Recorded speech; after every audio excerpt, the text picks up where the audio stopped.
Hello, hello. Welcome to season 2 of Down the Well with Elle. I don't know, maybe this is the season where I embrace that my name just happens to rhyme with the name of the show. I can't avoid it, okay? Down the Well with Elle. Here we are. I am so excited for this new season and to start releasing weekly episodes instead of bi-weekly. So we're going to see how this goes.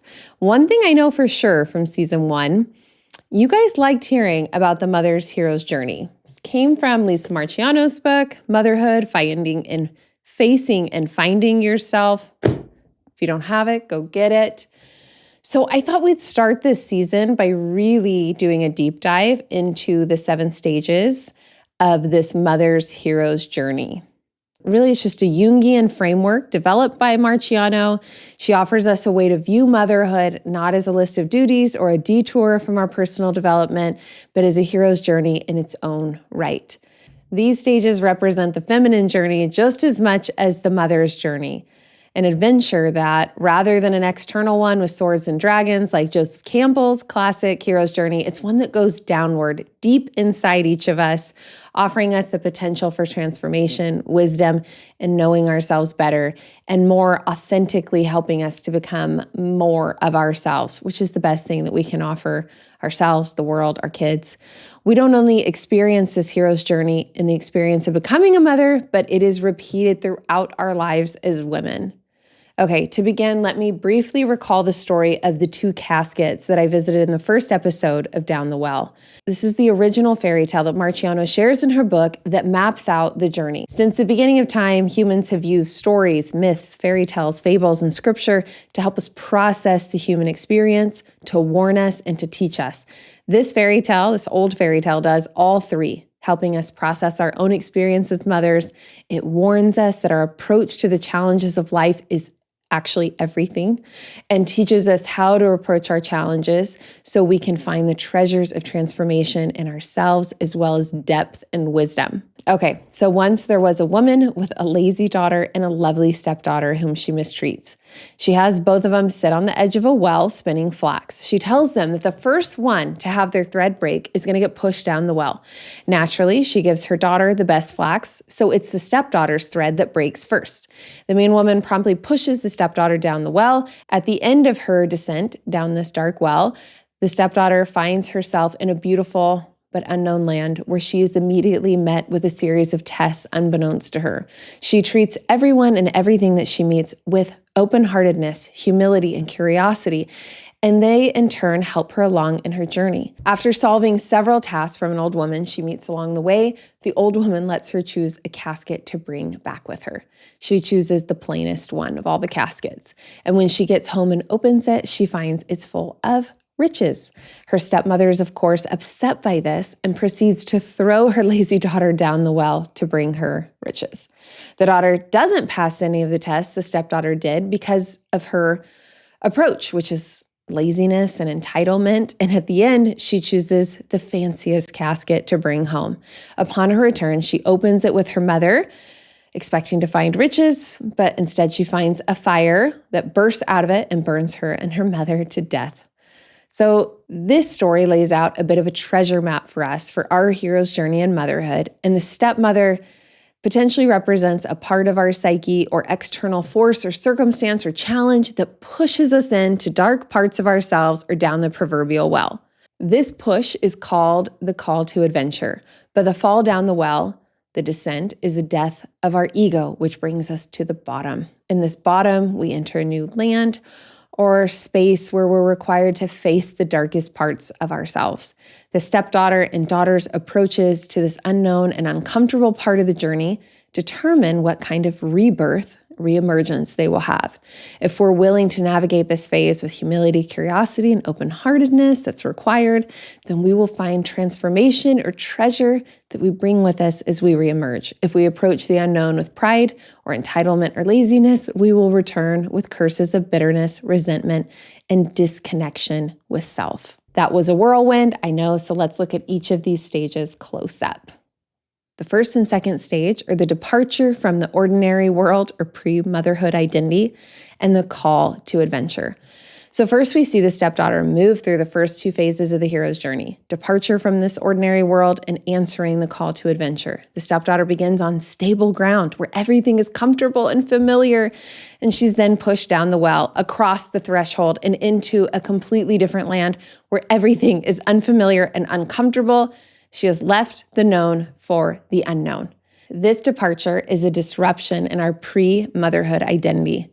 Before, we may have been grounded in autonomy, productivity, or external achievements with a solid sense of self. We might have had careers, ambitions, creative outlets. We know who we are, or at least we think we do. And then something shifts. Pregnancy, or the desire for motherhood, marks a shift into the unknown. For some of us, it's a longing. For others, it's a surprise, like for the stepdaughter, but the call to motherhood arrives.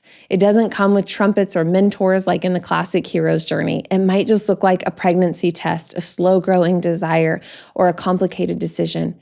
We cross a threshold or a metaphorical point of entry, and without even knowing it, we have left the ordinary world of our former identity behind.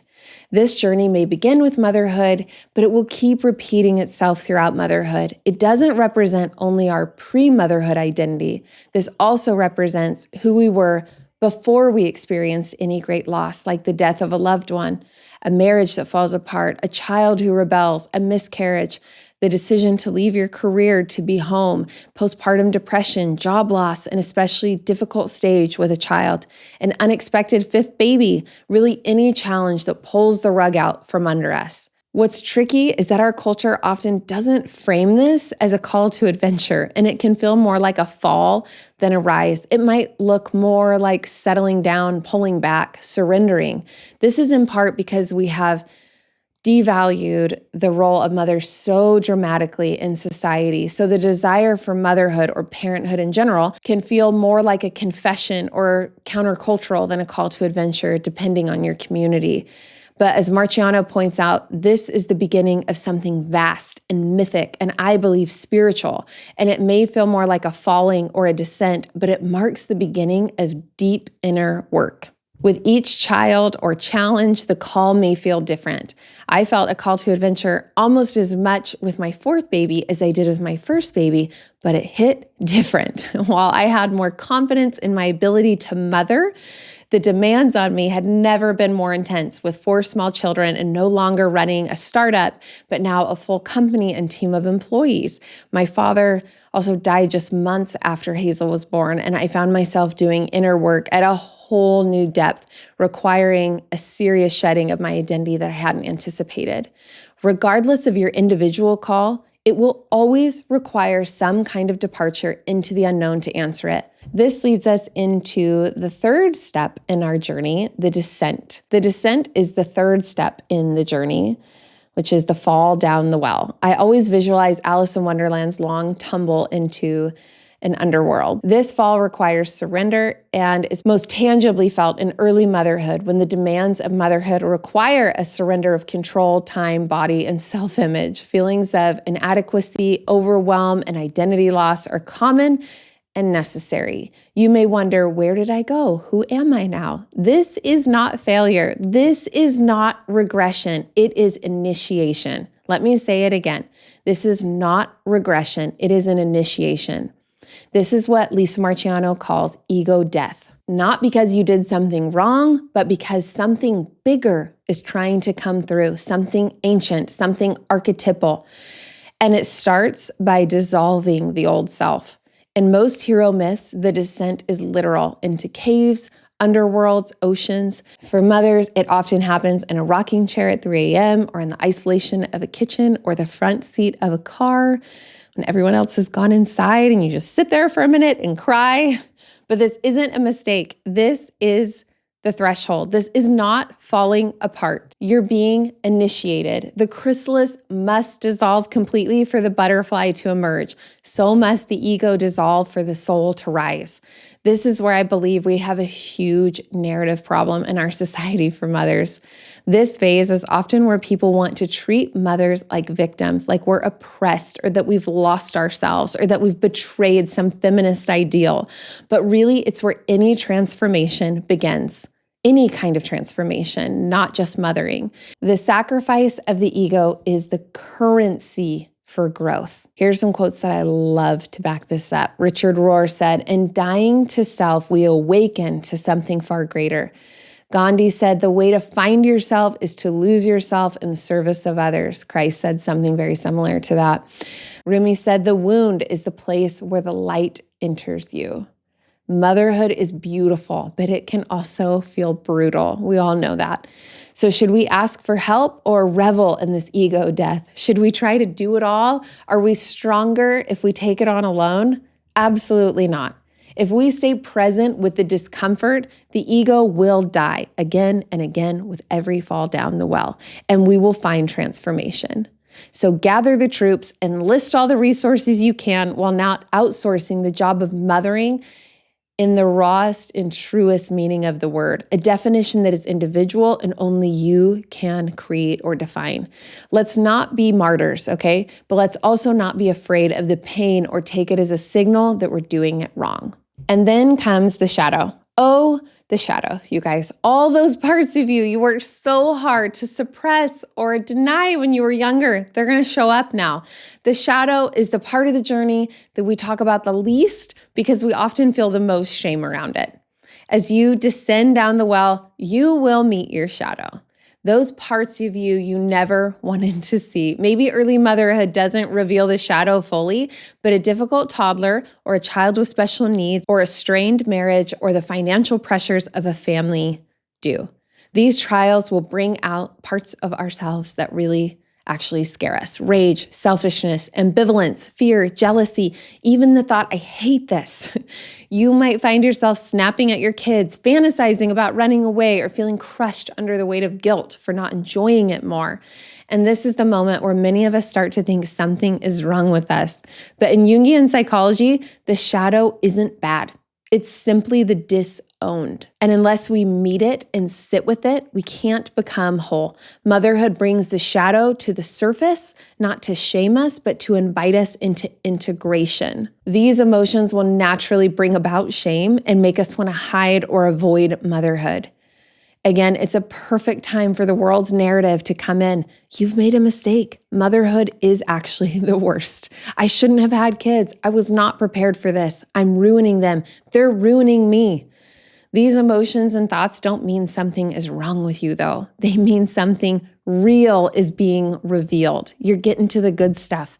The good mother myth we were able to keep up to this point collapses. And that's actually really good news because perfection isn't the goal. It never was. Wholeness is. The good mother was always a trap. And when we chase it, we suppress our shadow. But when we confront it, we grow.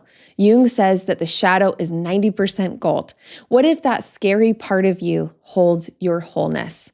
Okay, so how do we actually integrate our shadows? What does that mean? Integration begins when we stop running from these parts and start listening to them. Jung believed the shadow is made up of the parts of ourselves that we repress or disown, usually because they're incompatible with our self-image or what society accepts. So integration of the shadow happens when we allow for these dark parts of ourselves, not by acting from rage or selfishness, but by allowing for the feelings without disowning ourselves, without hiding. This is where Lisa Marchiano's advice of approaching our down the well moments with humility, curiosity, and open-heartedness is literally everything. If we can approach our descent and the dark parts of ourselves in life with humility, curiosity, and open-heartedness, we can trust that we will always return with the treasures of knowing ourselves better and finding more wholeness. It will always bring good fruits. Okay, so I came up with a few shadow work questions that you can use right now to start this work. What part of myself am I most afraid others will see? Who triggers me and what does that say about me? What do I judge most harshly in others? And could that live in me too? Ooh, that's a hard one. What am I pretending not to know about myself? If I were radically honest, what would I admit today? Sometimes we need a professional guide as we do our shadow work, but we can do much of it on our own. If you do seek out professional help, I would look for a Jungian analyst like Lisa Marchiano, a cognitive behavioral therapist, CBT, or a life coach, as I found all three to be very useful in my shadow work. I found a lot of this coming up for me when I was potty training my oldest. She had some gut issues that made it really painful to go to the bathroom, which would lead to her holding it in, which would lead to UTIs. And I felt so scared about her health and frustrated that she wouldn't go because, of course, holding it in made it so much more painful. The power struggles were endless, and I fell into them like a toddler rather than an adult. I felt so much anger come up around it because I was just genuinely worried about her, but I interpreted that anger and my impatience with her as shameful and proof of what an inadequate mother I was, which naturally exacerbated everything. I had a dad growing up with a scary temper when I was little, and so any strong negative emotion like that toward my children that I would feel terrified me. Ironically, the repression and fear of those emotions exacerbated them. They always came spilling to the top, either inside or outside, by yelling. It wasn't until I allowed for that anger and impatience in my body to reassure myself with compassion.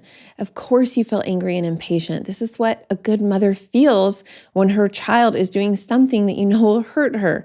And anger and impatience is what was modeled to you growing up. So of course this will be the knee-gut reaction, Elle. Through this kind of framing, I was able to befriend the emotions, the shadow, and then integrate it properly, but it took a long time. Now, as a mother of teenagers, I'm learning this all over again. It's so fun. A while ago, I noticed that when I felt disrespected by my kids, I felt a defensiveness come up, like I needed to protect myself against them. I would overreact to their disrespect, and the situation then would escalate in unnecessary ways of more argument or contention, and always me apologizing to them, which then made us all miss the point of correcting the original misbehavior on their part.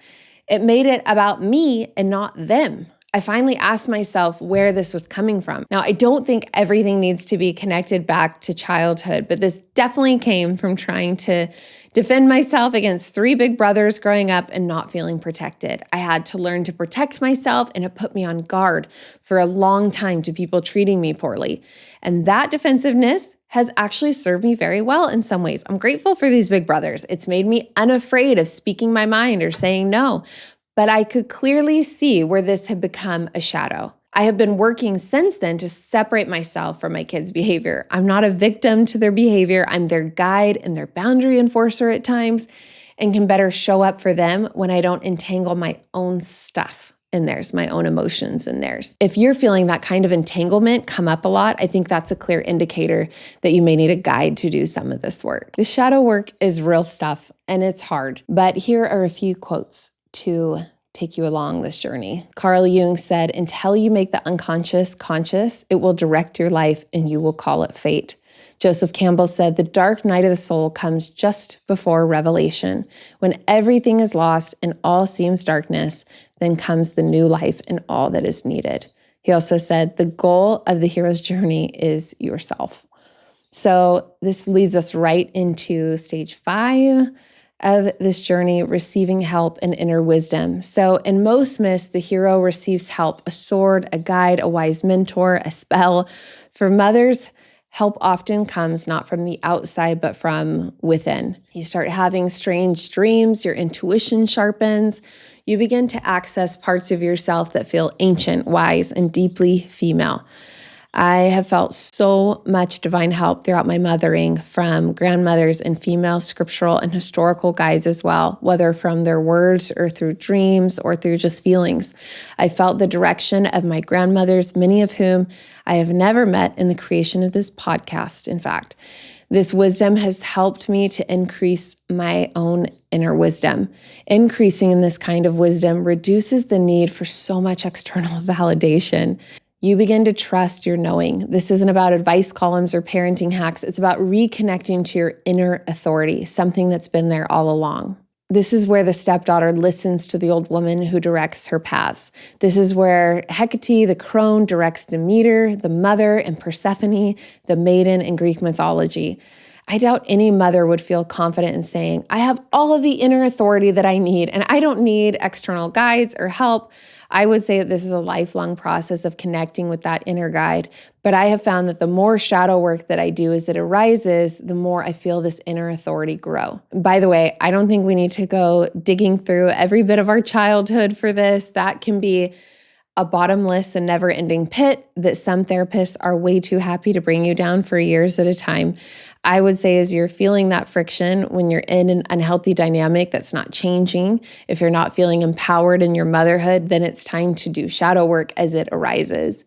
Although I have found that inner guidance, I also believe that these guides do often come from external guides as well.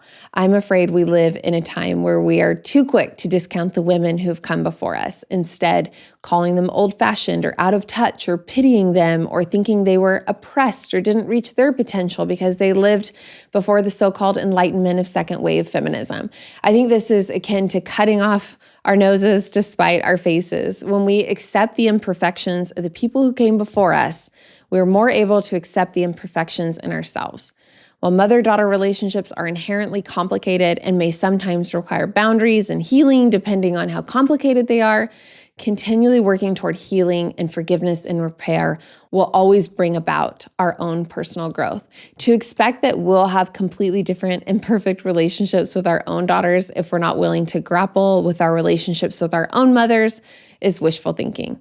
I am so grateful for my own mother, complicated as our relationship has been at times, my mother-in-law, and so many other matriarchs in my life who continue to guide my motherhood. We have to be careful to not need their validation, but to have the humility to learn from their guidance and examples, and sometimes even correction. Part of the purpose of this podcast is to learn more about these archetypal, historical, and contemporary guides or matriarchs. If you haven't listened to my episode about Grandma Moses from season 1, it's worth a listen. Okay, now we get to move into the 6th phase, which is integration and transformation. It's the most fun. Eventually, something begins to shift. Maybe it's subtle, maybe you don't even notice it at first, but you start to feel like yourself again, only different. The self is reconstructed with new values, patience, compassion, humility, maybe resilience. We're able to embrace complexity and accept our imperfections more fully. This is often easier to identify in other people after they've gone through something difficult than ourselves. You can tell when they've come out the other side of something transformed, even if we can't see that in ourselves. Sometimes it's easier to see it in other people. They've returned with treasures and not curses, with more wisdom and strength rather than bitterness and resentment. You see it even more fully in older age. We can easily see the women who have approached their challenges, their down-the-well experiences with that humility, curiosity, and open-heartedness, who've been willing to confront their shadows and are stronger for it. We can perhaps more easily see the women who have not. The women who have not been able to let go of their resentments and have turned more inward and thus have suffered more. The same is true of each of us at any stage. The transformation comes through integration.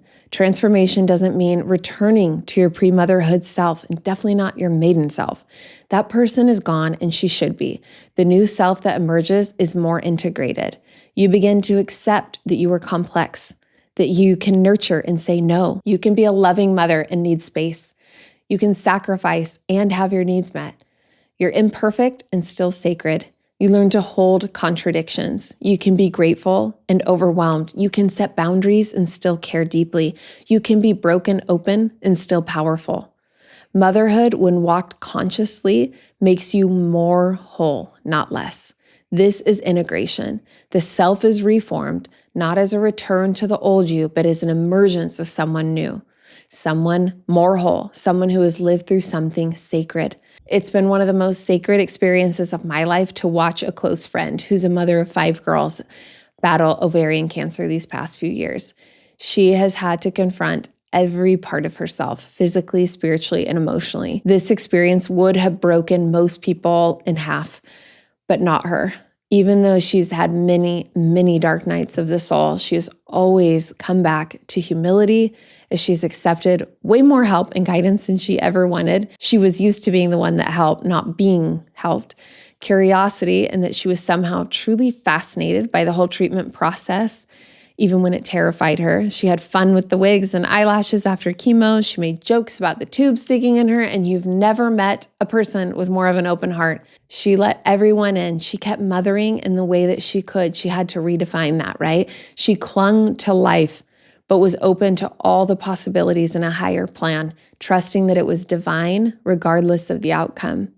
To compare when I first met her 3 years ago to who she is now is almost impossible. She is unrecognizable in so many ways. She was wonderful and had done this once before already, so she was already so strong. This was another transformation that has been visible, tangible to all who know her. Okay, so now we're in the last phase, return and contribution. As all heroes must, you return. But the return isn't to the life you had before. It's to your community, your creative work, your partnerships, and you bring back gifts. You don't return empty-handed. You bring wisdom, patience, creativity, empathy, depth. You bring back the treasures from the underworld of motherhood. You bring compassion, depth, perspective, a quiet kind of strength. And you bring a new understanding of what it means to be human. Reflect just for a moment on the treasures you've already returned with in past heroes' journeys, whether over the past decade or year or even the last few months. This is what Lisa Marchiano reminds us. The mother doesn't just give life to children, she gives life to herself through descent, through shadow, through transformation. To any matriarchs who are listening to this, I hope you really fully recognize this phase of return and contribution. Even if you don't feel valued by the world, or even if you struggle to see the treasures you've returned with, please trust that they're there and keep sharing your gifts. Don't shrivel up. Step into your authority. Put on your crown. Lead. Fall down the well on purpose. Keep growing and sharing. The maidens and mothers need your wisdom. We need you to show up in our lives and continue to be the example, to show us how to keep growing, what continual transformation looks like. Even if we're not saying it explicitly, know that we need you. I want to end with kind of revisiting these phases quickly through my own first down the well or mother's hero's journey. It was a mini but powerful run through of what this journey looks like given right in time during actual childbirth. I often look back at this as a kind of mini metaphor for motherhood that helped me prepare for all that was to come, beginning to rewire my circuitry for continual growth. Since I was a little girl, I can remember wanting to be a mother, but being afraid of childbirth. I was a very fearful child to an extreme degree, as my mother will tell you. I was afraid of water, like the bathtub. My mom says I was afraid of puddles. I don't know. Definitely the bathtub, swimming pools. I was afraid of thunderstorms, roller coasters. I was afraid to go to sleep at night. It was bad. As I got older, a lot of that balanced out and I began to look for challenges to overcome my fears, but my pain tolerance was still very low. So when I became pregnant with my first child, I was terrified. I always knew that I wanted to be a mom, but I can remember just as vividly being afraid to have a baby. So I made this birth plan with my husband, Jared, my doula, and I had a certified nurse midwife. I made this birth plan with compulsion. I was, again, beyond terrified of delivering this baby. And so I planned and planned. I was going to be very prepared. So I decided to go all in with an unmedicated birth. Don't confuse this story as a plug for natural unmedicated births, okay? I had a beautiful unmedicated birth with my first baby and felt I learned all that I needed to and had epidurals with the next 3. Loved those experiences too, okay? So again, to combat the fear that I had, I was determined to be in control. If you're prepared, you shall not fear, and I was going to prepare my way out of fear. My delivery was going to be perfect, just like everything to follow would be perfect. And if I had prepared enough in advance and read enough books, then it wouldn't hurt and there would be no complications. So the night the contractions came, I quickly discovered that I had answered this call to adventure. Now I was in the unknown land. It was the descent, okay? And I could not have prepared fully, no matter how much I tried beforehand. I was terrified. And when I think back to laboring, I just think of darkness. My eyes were closed. I went somewhere deeper than I'd ever gone. I remember sitting in the bathtub at the hospital and my midwife telling me to say, I'm strong over and over. And even though I didn't feel strong, I had never felt weaker, actually. I did feel like there were just power in these words. And so I kept saying them. And when I think back now, that was the first time I'd ever told myself that I was strong. And it was the very beginning of a new personal narrative that would change my life. So here I am saying I'm strong over and over. I'm breathing noises that came from such a deep, guttural, and primal place, like from the very core of my being. I don't understand how in movies it's like these high-pitched screams. I don't know how they get their breath that high. I thought I was dying. With each contraction, I'd close my eyes, go deeply inward, try to breathe, take in all the guidance from my support team, literally leaning on Jared, but I was forced to be in my body and stay present with the pain. I was forced with the humility, open-heartedness, and curiosity. And any time that I did not surrender to the pain, then there was stagnation. I would feel numbness for a moment, some little bit of relief, and then actually more pain. And I could feel how I was actually creating stagnation in the laboring process. I was slowing the labor. I was inhibiting the progress. Then I'd finally surrender again, and ironically, find more moments of relief when I would surrender. I always think of that children's book, Going on a Bear Hunt.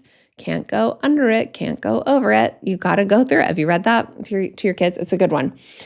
But when it was time to push, I had to go through it. I knew every step along the way. If I tried to go over it or under it, I could not. It made it worse. I had to go through it. When it was time to push, I had to go even deeper, like the climax in an action movie. I was forced to meet the parts of myself I was most afraid of.